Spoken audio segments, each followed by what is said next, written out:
వీక్షకులకు స్వాగతం, నమస్కారం. వైఎస్ఆర్ కాంగ్రెస్ పార్టీ అధికారంలో ఉన్నప్పుడు ఎస్సీ, ఎస్టీ, బీసీ, మైనారిటీ బిడ్డలను బలి తీసుకుంది. అధికారం పోయి ప్రతిపక్ష హోదా కూడా రాకుండా చేశారనే అక్కసుతో, కోపంతో ధర్మవరం మండలం రాయలసీమలో సుబ్బారావుపేటలో దళితుల్ని మొహరం వేడుకలోకి రానివ్వకుండా అడ్డగించి వారిని తరిమేసి వారి నివాస ప్రాంతాల చుట్టూ కంచె వేసి నీళ్లు కూడా ఇవ్వకుండా దారుణంగా హింసిస్తూ ఉంది. అధికారం పోయినా వాళ్ళ బుద్ధి మారలేదు, చేసే చేష్టలు మార్చుకోలేదు. గతంలో కూడా ఇలానే చేశారు. సుబ్బారావుపేటలో జరిగిన ఆ దళితుల మీద దాడిని, గతంలో వైఎస్ఆర్ కాంగ్రెస్ పార్టీ దళితుల మీద చేసిన దాడుల్ని వివరించేందుకు మనతో పాటు ఉన్నారు సోషల్ యాక్టివిస్ట్ శ్రీలీల గారు. వారిని అడిగి దళితుల మీద జగన్మోహన్ రెడ్డి కక్ష కట్టి దాడులు చేపిస్తా గల కారణాలు ఏంటి అడిగి తెలుసుకునే ప్రయత్నం చేద్దాం. అధికారంలో ఉన్నప్పుడు, అధికారం పోయిన తర్వాత కూడా జగన్మోహన్ రెడ్డి, వైఎస్ఆర్ కాంగ్రెస్ పార్టీ నాయకులు, నేతలు దళితుల్ని బలి తీసుకోవడం, దళితుల మీద దాడులు చేయటం, దళితుల్ని కట్టడి చేసే ప్రయత్నం చేయటం ఎలా చూస్తారు, ఎట్లా విశ్లేషిస్తారు? అసలు ఫస్ట్ వైఎస్ఆర్సీపీ పార్టీ వాళ్ళు దళితుల గురించి ఏం చెప్పుకుంటారంటే మనం చూసాం. నా ఎస్సీలు, నా బీసీలు, నా మైనార్టీలు. జగన్మోహన్ రెడ్డి పదే పదే చెప్తూ ఉంటాడు. వాళ్ళందరినీ కూడా ఎంత ప్రేమగా చూసుకుంటారంటే పాపం బోరుగడ్డ అనిల్ లాంటి వాళ్ళు, లేకపోతే నందిగామ సురేష్ లాంటి వాళ్ళు పదే పదే చెప్తూ ఉంటారు, మా అన్న మమ్మల్ని చాలా మంచిగా చూసుకుంటాడు, పక్కనే కూర్చోబెట్టుకుని భోజనం పెడతాడు అని. మరి అదే అన్న దగ్గర మరి నిజంగా తాడేపల్లి ప్యాలెస్ల గతంలో కొన్ని ఫోటోలు చూస్తే వీళ్ళందరూ కూడా బయట వెయిట్ చేస్తూ ఉంటారు. ఎస్సీ, బీసీ వీళ్ళందరూ కూడా. మరి రెడ్డి సామాజిక వర్గానికి చెందిన వ్యక్తి మాత్రమే లోపల ఉంటాడు. మరి ఎందుకు ఈ వివక్ష చూపిస్తున్నారు? ఎందుకు ఈ రోజున ఇట్లాంటి కార్యక్రమాలు మనం చూసాం. ధర్మవరం మండలం ఈ ఎవరైతే మొహరం పండక్కి వచ్చిన వాళ్ళని దళితులు రాకూడదు అనేది ఒకటి పెట్టి మరి వాళ్ళని రానివ్వకుండా ముళ్ళ కంచెలు కూడా వేసే స్థాయికి వీళ్ళు వచ్చారు అంటే దేనికోసం వీళ్ళు ఈ విధంగా ప్రవర్తిస్తున్నారు? ఏం కావాలి వీళ్ళకి? ఎందుకు ఈ కుల వివక్ష చూపిస్తున్నారు? అంటే వైఎస్ఆర్సీపీ పార్టీ వాళ్ళు అధికారంలో ఉన్నప్పుడు ఏం చేశారు? అధికారం కోల్పోయాక మనం చూసాం. సింగయ్య మరణానికి సంబంధించి వాళ్ళ భార్యని, వాళ్ళ పిల్లల్ని అందరినీ కూడా ఇంటికి పిలిపించుకొని జగన్మోహన్ రెడ్డి ఆ అబ్బాయిని ఇలా టచ్ చేసేసి మళ్ళీ షర్ట్కి ఇట్లా తుడుచుకుంటున్నాడు చెయ్యి.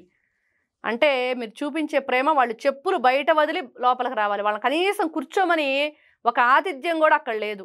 అంటే ఎంత వివక్ష చూపిస్తున్నాడు వాళ్ళ నాయకుడే. మరి ఎక్కడుంది వీళ్ళకి ఎస్సీల మీద, ఎస్టీల మీద ప్రేమ? అంటే వాళ్ళ ప్రేమ క్లియర్గా అర్థమైపోతుంది. ఇది ఎలాంటి ప్రేమ అంటే అది ప్రేమ కాదు, విషం జిమ్ముతున్నాడు జగన్మోహన్ రెడ్డి. అసలు అక్కడ ఆ మొహరం పండక్కి వాళ్ళకి ఏం సంబంధం? వస్తే మిమ్మల్ని ఏం చేశారు? మీరు చూడండి, సుబ్బారావుపేటలో జరిగింది మొహరం. ఆ మొహరానికి ఆ దళితులు దేవుడి మీద భక్తితోనో పరమతమైన గౌరవంతోనో వాళ్ళు వచ్చి పాల్గొనే సందర్భంలో వాసుదేవరెడ్డి అనే వైసీపీ నాయకుడు వాళ్ళని హింసించడం, కొట్టడం, తరిమేయడం జరిగింది. ఆ వాసుదేవరెడ్డికి మొహరానికి సంబంధం ఏంటి? మొహరం పండగ వాళ్ళది కాదు, ముస్లిమ్స్ పండగ. ఆ ముస్లిమ్స్ పండగ దళితులు కొంతమంది వచ్చారు, గౌరవంతోనో భక్తితోనో మనం వెళ్తుంటాం. దాన్ని అడ్డగించాల్సిన అవసరం వాసుదేవరెడ్డికి ఎందుకు వచ్చింది? అసలు ఇక్కడ ముఖ్యంగా వాసుదేవరెడ్డి విషయానికి వస్తే అసలైన పండగ ఎవరిది అంటే ముస్లిందని మనం చెప్పుకున్నాం. ముస్లిం సోదరులు ఎప్పుడూ కూడా ఎక్కడ కూడా వాళ్ళు కులాల ప్రస్తావన తీసుకురారు. ఇదైతే ప్రతి ఒక్క విషయం అందరికీ తెలిసింది.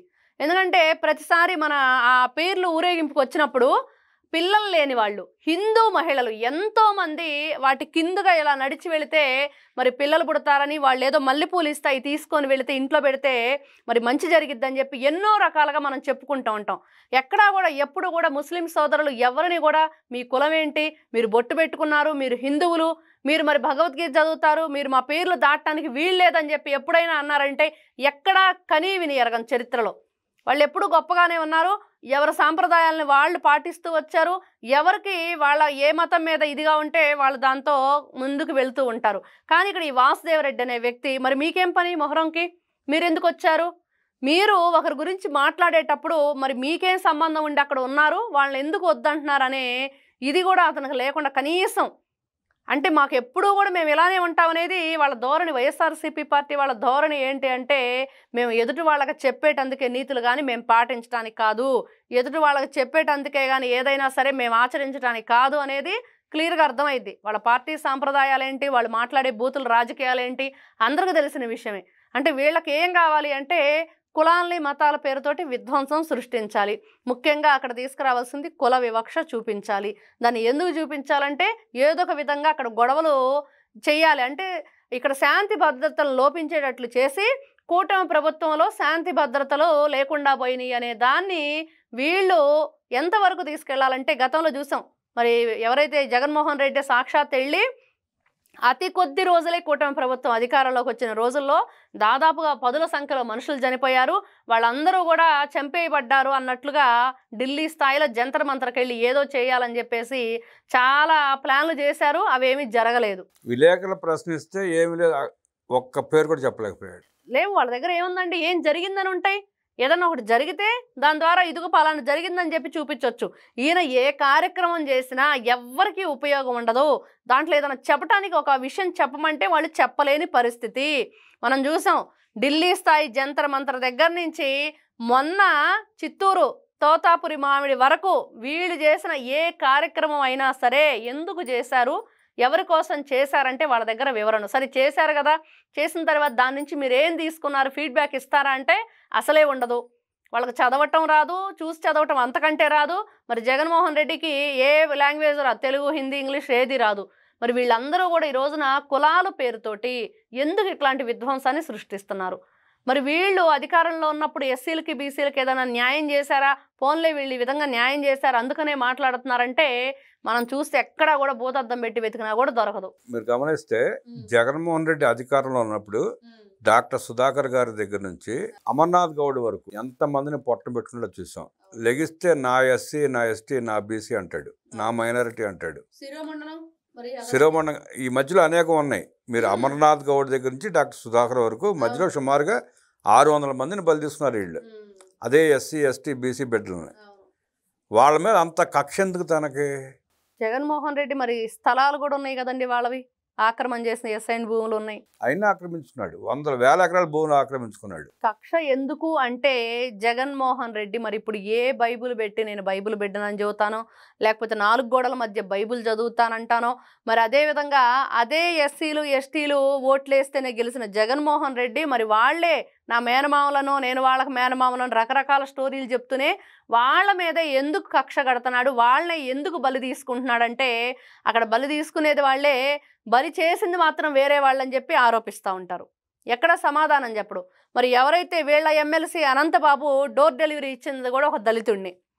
మరి ఇన్ని విధాలుగా వాళ్ళ మీద ఎందుకు అరాచకాలు జరుగుతున్నాయి, వాళ్ళే ఎందుకు అంటే గొర్రె కసాయి వాడిని నమ్మినట్లుగా వీళ్ళు కూడా వెళ్ళి అదే పంచన ఎందుకు చేరుతున్నారు, ఎందుకు ఆ విధంగా తయారవుతుంది వీళ్ళ యొక్క పార్టీ ఇదంటే ఖచ్చితంగా వీళ్ళు చేసేదంతా కూడా ఓట్ల కోసం ఎరవేయటం. ఏ విధంగానైతే బలిచ్చే ముందు మేకపోతుని ఏ విధంగా పెంచుతారో ఆ విధంగా తయారు చేసి చివరికి బలిచ్చేది. మరి అది వేరే వాళ్ళ ఖాతాలో పేరుని నాని చెప్పినట్లుగా నైట్కి నైటే చంపేసి మరుసటి రోజు ఏం తెలియనట్టు పరామర్శించాలని అదే జరుగుతుంది వైఎస్ఆర్సీపీ పార్టీలో గతంలో. ఈ ఫ్యాక్షన్ మనస్తత్వం ఎట్లా ఉంటుందంటే, ఒక ఊరు ఉందనుకోండి, ఆ ఊరిని 2 వర్గాలుగా చేసి వాళ్ళు కొట్టుకోవటం, వాళ్ళు కొట్టుకోకపోతే వీళ్ళే మధ్యలో దూరి అటు వాళ్ళని ఇటు వాళ్ళని లేపేయటం, కేసులు పెట్టుకోవటం. ఆ కేసులు తీరనివ్వరు, వాటిని రాజీ పడినెవరు. ఆ 2 వర్గాలను ఎప్పుడు రెచ్చగొడతా ఉంటారు. వాళ్ళు జీవితాంతం కోర్టు చుట్టూ తిరగాల, ఒక వర్గం వీళ్ళకి బానిసలై బతకాలి. వక్ఫ్ సంబంధించి ముస్లింలందరూ ఒక కార్యక్రమం చేస్తున్నారు. విడుదల రజని సంబంధం లేకుండా వెళ్ళింది. ఈవిడ వెళ్ళటం వల్ల అక్కడ ఒకటేగా వెళ్తున్న వాళ్ళు 2 వర్గాలుగా చీలిపోయారు. చీలి ఏం చేశారు, ఒకవైపునేమో ఈవిడ కావాలని, ఇంకొక వైపేమో ఆవిడ రావటానికి వీల్లేదు, ఇది ఒక మతానికి సంబంధించిందని వాళ్ళు చెప్పటం.